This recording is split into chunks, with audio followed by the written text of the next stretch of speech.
Guys, good morning sa inyo po. Nagwawalis po ako, nasiraan po kami ng washing. Kahapon po nag-update ako sa washing na ganyan ang tumatakbo ng washing. Ngayon nasira po. Ay, ang mahal-mahal po yung paayos ng washing na yan kasi heavy duty po yan. Siguro magbayad naman si ma'am ng 8,000 po sa isang ano po. Ayos lang po.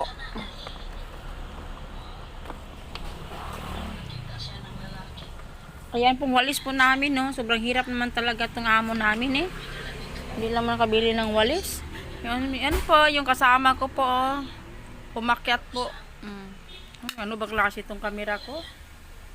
Hindi na makitang ulo niya.